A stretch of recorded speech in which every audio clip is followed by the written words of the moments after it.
Hi everyone, these notes are on solving rational equation word problems. And just a heads up that this is a really difficult concept in general. So if you have any questions, make sure you write them on the side of your notes so you can ask me in class, okay?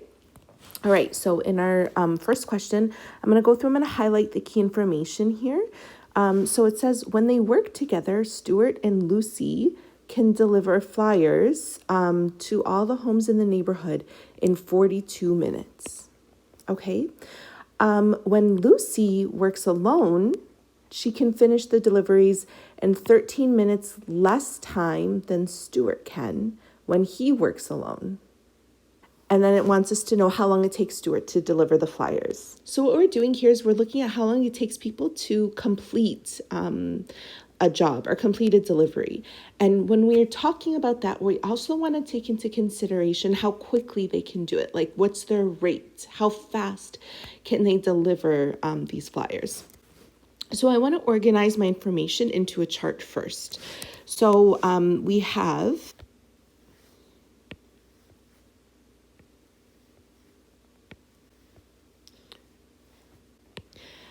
Stuart alone, okay? We also have Lucy alone. And then we also have information on Stuart and Lucy when they work together. The first thing I want to do is I want to know how many deliveries they're completing.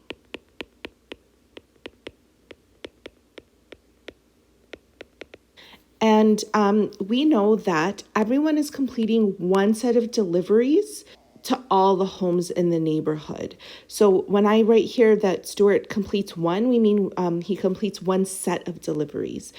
Lucy completes one set of deliveries, and together they are completing one set of deliveries. The next thing I want to do is I want to look at the time that it takes for them to complete these deliveries. So I'm going to first fill in how long it takes for them to complete it together, because that was the first piece of information that's given to us. It tells us that it takes them 42 minutes to complete it if they work together. But then it says that when Lucy works alone, she can finish the deliveries in 13 minutes less time than Stuart can when he works alone. So Lucy's amount of time depends on Stuart's amount of time, but Stuart's amount of time we don't know. So we're going to define a variable. So we're going to say let Stuart's time in minutes equal t. So we know Stuart takes t minutes, which means that Lucy will take 13 less minutes. So Lucy's time would be t minus 13. And then lastly, this is the key piece right here, the rate. How quickly they can do things is going to be helpful here.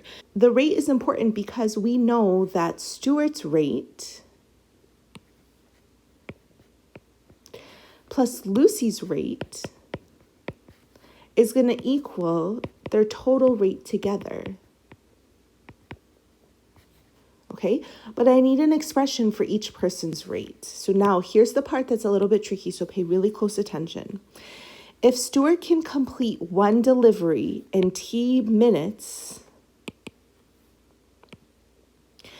if together they can complete one delivery in 42 minutes, then we know that they're completing one. Then we can conclude that the rate is 1/42nd of a delivery. How do I know that? Like, for example, if I can complete 200 kilometers in 2 hours, then I know my rate is 100 kilometers per hour, right?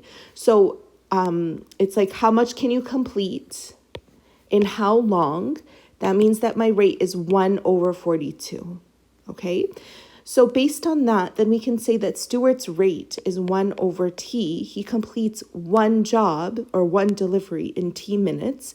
So he's completing it at 1t of a minute. So his rate is one delivery per t minutes. And then trying to find the rate is really tricky. So listen very carefully to this next piece. So one delivery can be completed in 42 minutes if they work together, okay? So how do I figure out what the rate is? The rate is one delivery every 42 minutes. Okay, so the rate is one delivery per 42 minutes. Just like if I can complete 200 kilometers in 2 hours, I would divide those and that would tell me that my rate is 100 kilometers per hour. Okay, it just probably feels a little bit weirder right here. So again, one delivery for every 42 minutes. Well, if Stuart's working alone, he can complete one delivery every t minutes. So that means his rate is 1 over t. And then if Lucy works alone, Lucy can complete one delivery every t minus 13 minutes. So that is Lucy's rate. We know that if Stuart's rate is combined with Lucy's rate, they can complete it at a rate of 1/42 of a delivery per minute, or one delivery every 42 minutes. Okay? Once we've gotten that, this right here is my equation. Okay, so now all I have to do is solve my equation. The setup is the hardest part. The solving is a little bit easier. So what I'm going to do here is, we've talked about another method to solve. You can, if you feel comfortable with that method, you can use that method to solve. But I'm going to bring everything over to one side. Again, it's completely up to you. So what I'm going to do is I'm going to move this 1 over 42 over to the left side. So I'm going to copy down this 1 over t. I'm going to copy down this 1 over t minus 13.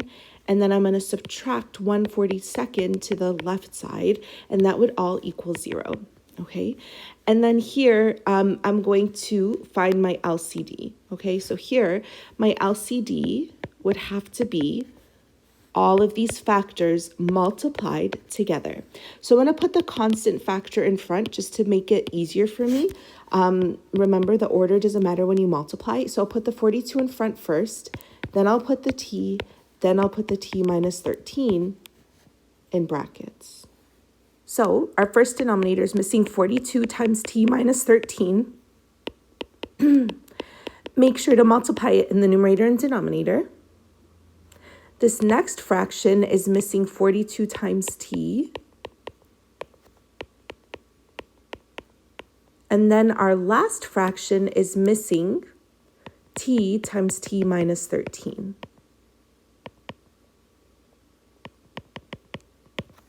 So now I can put this all together into a single fraction with a denominator of 42 times t minus 13. So over here, we end up getting 42 times t minus 13. This ends up being 42t. And then this ends up being negative t times t minus 13. And then I just want to state my restrictions. So t can't be 0 or 13. Okay, so now I'm going to go ahead and expand and see what I end up getting. So expand the 42 into t minus 13. I get 42t minus 546. Expand the 40, or I'm just going to copy down this 42t that I have right here. Then I'm going to expand or multiply this negative t through. So I get negative t squared plus 13t. Now I'm going to get everything together in descending order, and I'm going to factor out the negative that I have right here. So when I factor out the negative, this negative t squared becomes a positive t squared. I'm going to put together this 42t with this 42t with this 13t, and that would end up giving me a positive 97t, but because I'm factoring out a negative, I will write down minus 97t. And then right here, this negative 546, when I factor out the negative from that, I get a positive 546. And then I'm going to copy down this denominator here. Now, remember, whenever we're solving equations that are rational, we have it set equal to 0, I just have to set the numerator equal to 0. So I'm going to go ahead and do that. I'm going to set this numerator equal to 0. So I'm going to say negative t squared minus 97t plus 546 equals 0. I'm going to divide out the negative. So when I divide out the negative here, this goes away.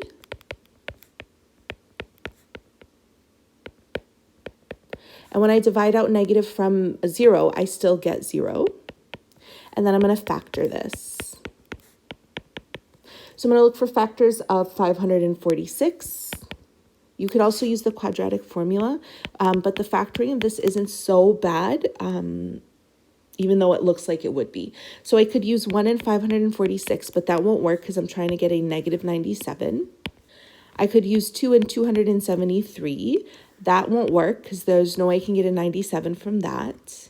I could use 3 in 182. Won't work. 4 doesn't work. 5 doesn't work. 6 works with 91.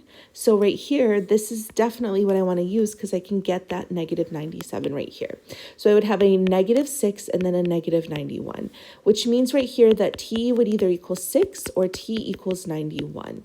Okay, now that we have figured that out, let's go back to our setup right here and see what we can say here. So if Stuart's time right here, let's take the 6 first.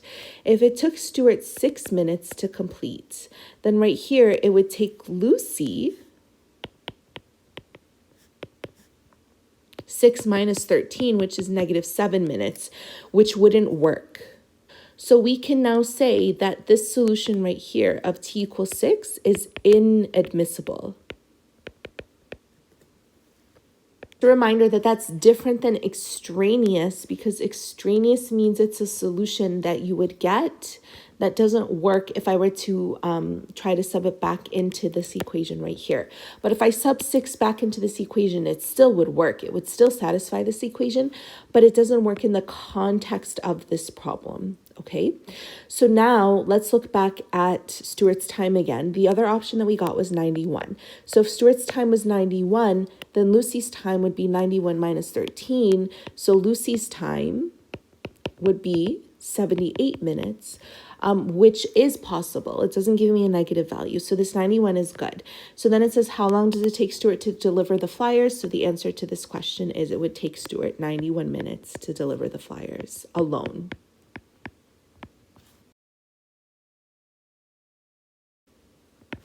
And that's it for this question. Okay, so in the next question, it says, Tim, an open water swimmer, is training for the Olympics. To do so, he swims in water that has a current of 3 miles per hour. Then it says that Tim, but this should say Tim, not time, finds that he can swim 4 miles against the current in the same amount of time. That's going to be really, really, really key. And a lot of people miss that small key piece of information, but it's going to be really helpful. In the same amount of time, he can swim 10 miles with the current. So because there's a current, when he's going against the current, it's going to slow him down. He's not able to have as large of a distance against the current as he would if he's with the current, because with the current, it's going to speed him up. And then the question is, how fast can Tim swim with no current? So if we don't know how fast Tim can swim with no current, we're going to say here, let Tim's rate or speed equal R. So what we're looking at here is what happens if he goes against the current, and what happens when he goes with the current.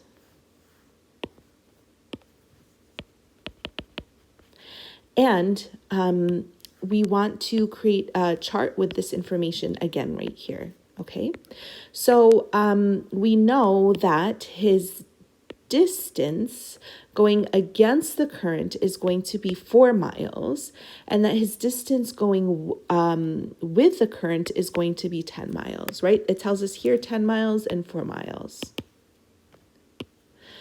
Now, for the rate that Tim is swimming at, we know that his typical rate would be R. We've defined it as R. But when he's going against the current, which is 3 miles per hour, he's getting slowed down. So his rate is getting lower. So his rate going against the current would be r minus 3.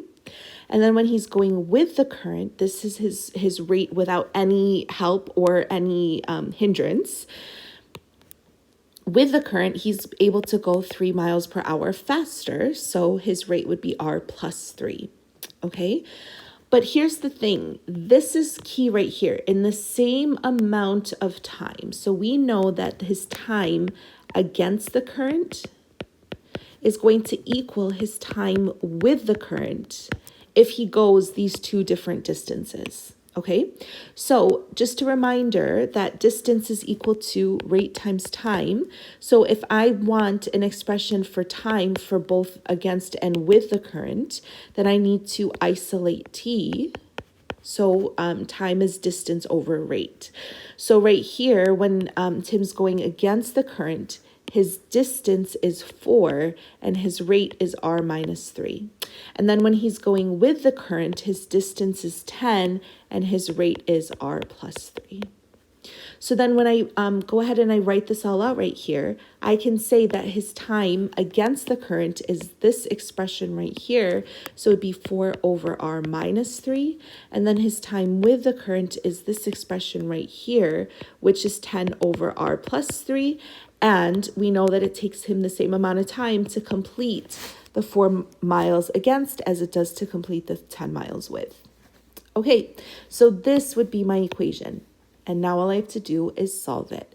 So what I want to do right now is I want to get everything together on one side. So I'm going to move this 10 over r plus 3 to the left side. If you want to solve this by clearing fractions, feel free to go ahead and do so if you're comfortable with that. So I'm going to subtract 10 over r plus 3, and then I'm going to just say that that should equal 0.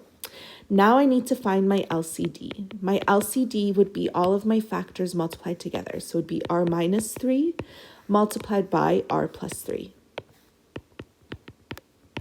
So I'm going to multiply this first fraction right here by r plus 3.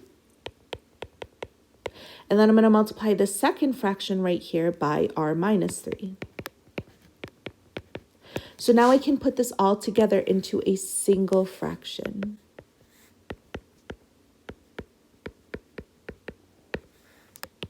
Here in this first part of my numerator, I'm going to say 4 times r plus 3. And then here I can say minus 10 times r minus 3. And now I want to state my restrictions. So here we know that r can't be 3 or negative 3. So I'm going to go ahead and simplify my numerator right here. So here I would say 4r plus 12 minus 10r plus 30 all over r plus 3 times r minus 3. So then I end up getting r plus 3 times r minus 3 in the denominator. In the numerator, I would end up getting negative 6r plus 42. Now that I've gotten to a single fraction, I can go ahead and set just this numerator equal to 0.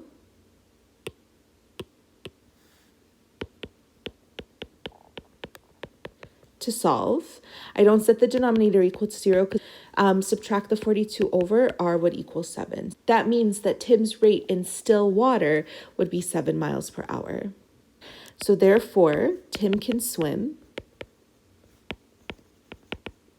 7 miles per hour, or at a rate, I guess I should say.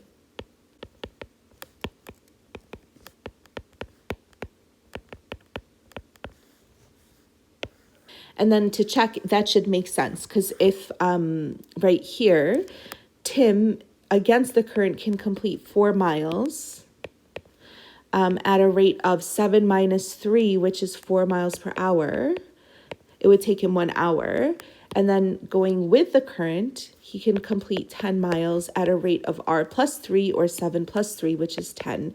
It would also take him 1 hour. So then we know that we did this correctly. All right, that's it for this video. Let me know if you have any questions. Otherwise, I will see you